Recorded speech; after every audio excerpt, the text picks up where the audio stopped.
दोस्तों, नव भारत के निर्माण में आज़ादी से लेकर आज़ादी के बाद तक बहुत से राष्ट्र निर्माताओं ने अपना अहम योगदान दिया राष्ट्र को बनाने में। उन्हीं राष्ट्र निर्माताओं में से एक ऐसे भी राष्ट्र निर्माता हुए जिस समय दुनिया के लोग सफ़ेद रंग को सच्चाई और शांति का प्रतीक मानते हैं, उसी दौर में एक नायक ऐसे भी हुए जो काले रंग से बेहद मोहब्बत करते थे।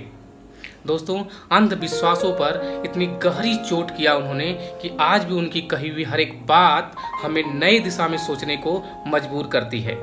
साथ ही साथ दोस्तों, उन्होंने नारी और पुरुष के बीच का जो अंतर है, जो भेदभाव है, उसको दूर करने के लिए जीवन पर्यंत लड़ते रहे।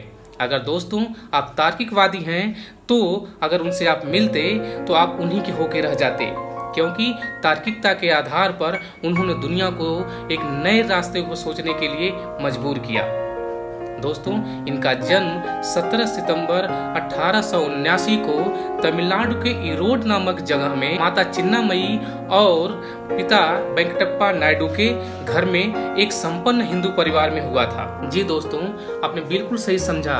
हम बात कर रहे हैं प्रखर समाज सुधारक दक्षिण पूर्व के सुकरात, और उनके समर्थक उनको प्यार से पेरियार बुलाते हैं। पेरियार का मतलब है महान व्यक्ति, सम्मानित व्यक्ति। जैसा कि दोस्तों उनका पूरा नाम था ईवी रामास्वामी नायकर पेरियार। जैसा कि दोस्तों हम लोगों ने जिक्र किया कि इनका जन्म एक हिंदू धार्मिक परिवार में हुआ था और इनका बचपन इन्हीं पूजा पाठ के बीच बीतना शुरू हुआ। जैसे जैसे ये बड़े होते जाते हैं, कई तार्किक सवाल करना शुरू करते हैं। इनके घर में शास्त्रार्थ हेतु आने वाले जो पुरोहित होते हैं उनसे बातें करते हैं, अपने वेद पे बातें करते हैं, और वेद पे बातें करते वक्त बहुत से विरोधाभास जो हमारे वेदों में लिखा गया उनके हिसाब से उन पे वो तर्क करते हैं, और उस तर्क का सही जवाब न दे पाने पर जो पुरोहित लोग परेशान होते थे, ऐसा देख उनके पिताजी ने इनका दाखिला स्कूल में करा दिया ताकि यह धर्म से भटके न, धर्म विरोधी बातें न करें। लेकिन जैसे जैसे समय बीतता है दोस्तों, जैसे जैसे ये और बड़े होते हैं, इनके सवाल और भी मुखर होते चले जाते हैं, और भी तार्किक होते चले जाते हैं, और भी सवाल पूछने का तरीका और भी तीखा हो जाता है इनका। यह देख इनके पिताजी को लगता है कि अब एक ही रास्ता बचा है इसको धर्म पे लाने के लिए। जैसा कि अमूमन हर पिता करता है कि इनकी शादी कर दी जाए, ताकि जिम्मेदारी आएगी तो इन सब चीज़ों से इनका ध्यान हटेगा और धर्म के विरोध बात करना बंद करेंगे। इनकी शादी 19 वर्ष की उम्र में 13 साल की नागामयी से कर दिया जाता है, लेकिन इनके तेवर में कोई परिवर्तन नहीं आता है, इनके सवालों की तीव्रता में कोई परिवर्तन नहीं आता है। इन्हीं को देखते हुए एक दिन इनके पिताजी से इनकी तीखी बहस हो जाती है, और इन तीखी बहस के कारण ये घर छोड़ करके बुद्धि और ज्ञान की तलाश में दोस्तों पहुंचते हैं वाराणसी। और वाराणसी में एक समय इनको बहुत तेज भूख लगती है और खाना खाने के लिए देखते हैं कि एक मंदिर में खाना मिल रहा है, और वहां जाते हैं खाना खाने के लिए। तो इनको इनकी जाति पूछी जाती है, इनसे जनेऊ दिखाने के लिए कहा जाता है, और चूंकि ये जनेऊ पहनते नहीं थे और अपनी जब जाति बताते हैं तो कहा जाता है कि यहाँ पे सिर्फ ब्राह्मणों को भोजन दिया जाता है, और इनको धक्के मार के वहां से निकाल दिया जाता है। दोस्तों, यह घटना उनको हिला के रख देती है और इनको धर्म से इनका मुंह भंग कर देती है। दोस्तों, वहां से वापस वो घर लौटते हैं और पिताजी के साथ मिल करके उनका जो व्यापार का कार्य था वो संभालते हैं, और संभालते हुए कार्यों को संभालते हुए अपने घर के काम काज को करते हुए वह सामाजिक संगठन में काम करना शुरू करते हैं और सामाजिक संगठन बनाना शुरू करते हैं। और इसी कड़ी में दोस्तों जो मद्रास प्रेसिडेंसी है उसके प्रेसिडेंट बनते हैं, और साथ ही साथ म्युनिसिपल कॉर्पोरेशन के चेयरमैन भी बन जाते हैं। इसी तरह से संगठन में काम करते करते कुछ समय बीतता है। धीरे धीरे दोस्तों प्रेसिडेंट होते हुए, चेयरमैन होते हुए, यह पब्लिक यानी सार्वजनिक 29 पोस्ट पे काम कर रहे होते हैं, 29 संगठनों के साथ छोटे बड़े पदों पे काम कर रहे होते हैं। दोस्तों, व्यापार के साथ साथ ये सारे संगठनों में बड़ी मजबूती के साथ कार्य कर रहे होते हैं। इनके तर्क को देखते हुए जो अंधविश्वास के खिलाफ जो ये बिगुल बजाए थे, इसको तर्कों के माध्यम से समझाते थे, जिससे वहां का युवा वर्ग बहुत तेजी से इनसे जुड़ने लगा था।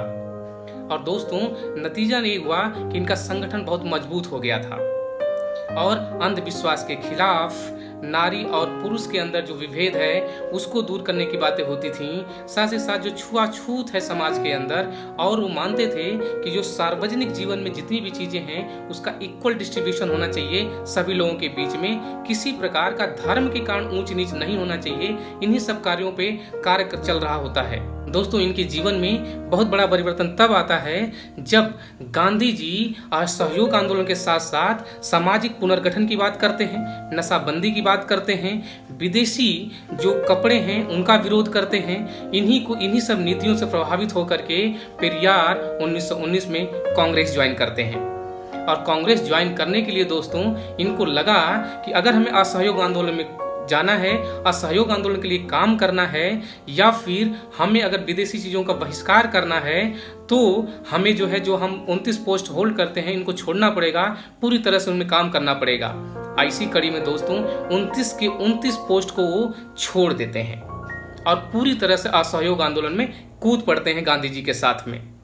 इसी के साथ साथ दोस्तों बहुत बड़ी आर्थिक अपनी क्षति भी कराते हैं, क्योंकि दोस्तों उस समय जो कोर्ट के कुछ पेपर थे उनके लगभग 50,000, उस समय के हिसाब से 50,000 के पेपर, चूंकि ये असहयोग आंदोलन चल रहा होता है जिनको सिर्फ वो कोर्ट में ही कैश करा सकते थे, लेकिन उसको फाड़ देते हैं। और साथ ही साथ नशाबंदी का कार्य चल रहा होता है, नशा के खिलाफ कार्य हो रहा होता है, तो वो हजारों अपने ताड़ के पेड़ को भी कटवा देते हैं।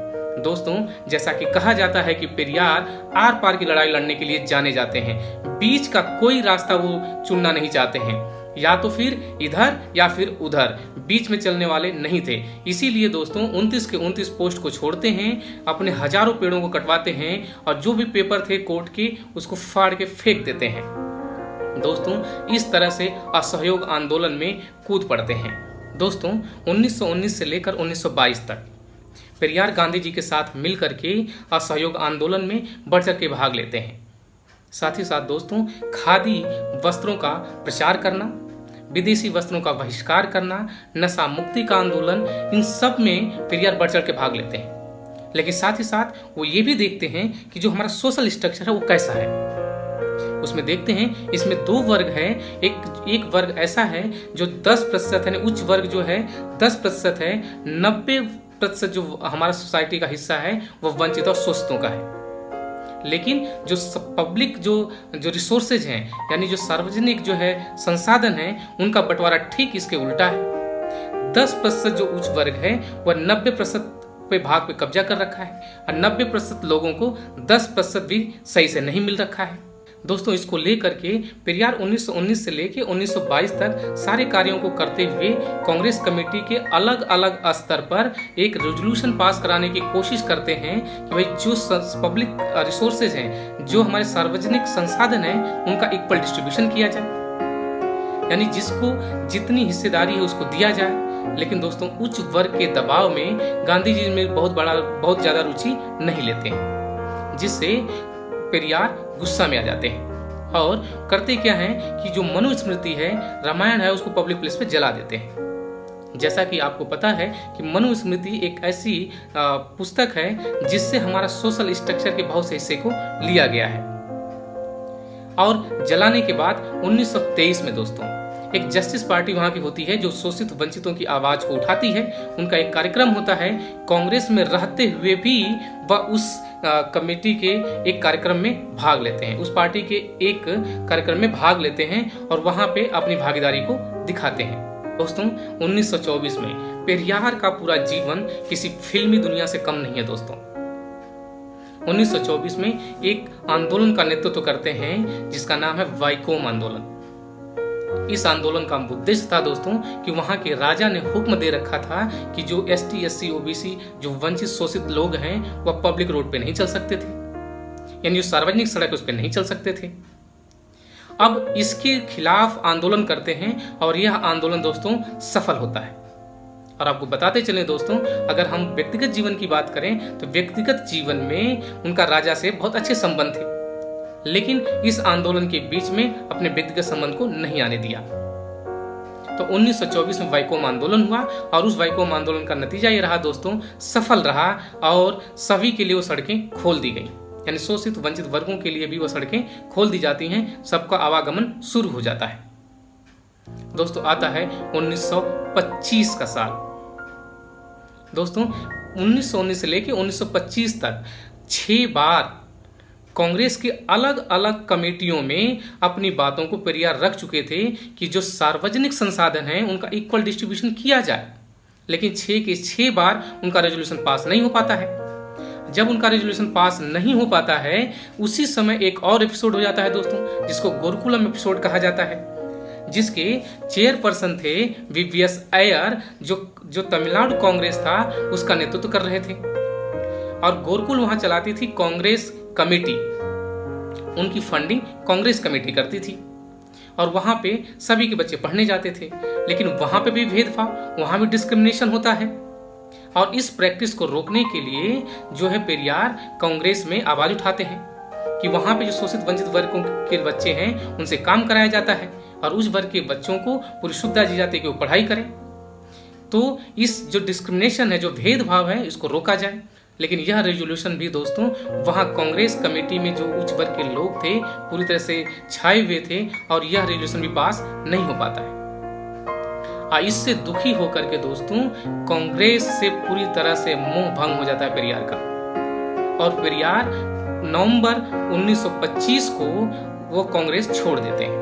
और छोड़ते वक्त क्या कहते हैं दोस्तों कि आज से और अभी से हमारी यह नैतिक जिम्मेदारी है कि मैं यहां से कांग्रेस को खत्म कर दूं। और 1925 में दोस्तों जस्टिस पार्टी को वो जो है ज्वाइन करते हैं, और जस्टिस पार्टी में ज्वाइन करते हुए दोस्तों एक नया मूवमेंट शुरू करते हैं, जिसको कहते हैं सेल्फ रेस्पेक्ट मूवमेंट। यानी तो सेल्फ रेस्पेक्ट मूवमेंट की जो जर्नी है उसको हम नेक्स्ट वीडियो में कंटिन्यू करेंगे। अगर इसी वीडियो में करने की कोशिश करेंगे दोस्तों तो यह वीडियो लंबी हो जाएगी, इसलिए दोस्तों इसको हम आगे ही करेंगे। हाँ दोस्तों, अगर आपको लगता है कि ये बातें सबको जानना चाहिए, जन जन तक पहुंचनी चाहिए, तो इस वीडियो को शेयर कीजिए अपने दोस्तों के बीच में, इसे लाइक कीजिए। और हाँ दोस्तों, चैनल को सब्सक्राइब करना न भूलें, और चैनल को सब्सक्राइब करके बेल आइकन जरूर दबाएं, जिससे कि जब भी हम वीडियो अपलोड करें तो आपको उसका नोटिफिकेशन तुरंत मिल जाए। अगले वीडियो में मिलते हैं दोस्तों फिर से, तब तक के लिए बहुत बहुत धन्यवाद।